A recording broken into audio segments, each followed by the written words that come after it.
Hello everyone. जैसे कि आप सभी को पता है कि यूपीएससी ईपीएफओ 2025 के लिए एग्ज़ाम डेट फिक्स हो चुकी है जो कि 30 नवंबर है और ये एक श्योर शॉट कंफर्मेशन भी है मेरे एंड पर। अब कई सारे बच्चों का कहना ये है कि सर 30 नवंबर के अलावा दिसंबर में या जनवरी तक पेपर जा सकता है। तो देखो ये एक एस्पायरेशन थॉट है बच्चों का, क्योंकि बच्चे ये चाह रहे हैं कि उन्हें और टाइम मिले और अच्छे से वो प्रिपरेशन कर पाएँ। इसीलिए कई लोग यदि बोल भी रहे हैं तो बच्चे उस पर विश्वास करना भी चाह रहे हैं।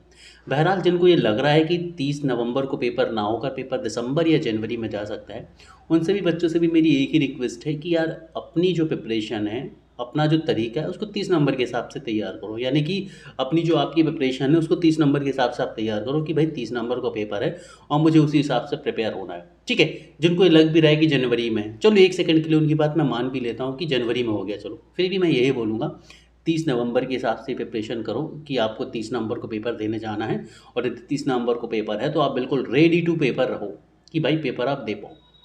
ठीक है, तो सही से बस यही एक रिक्वेस्ट है कि अपनी प्रिपरेशन को ज़ोर शोर से लगा दो, है ना।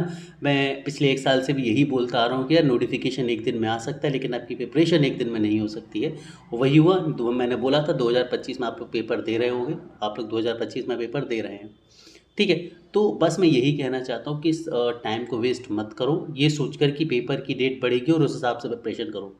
ठीक है, 30 नवंबर के हिसाब से अपनी तैयारी को शुरू कर लो। वैसे तो ऑफिशियली 90 दिन है, लेकिन मैं बोलूँगा आपके पास सिर्फ 80 दिन है।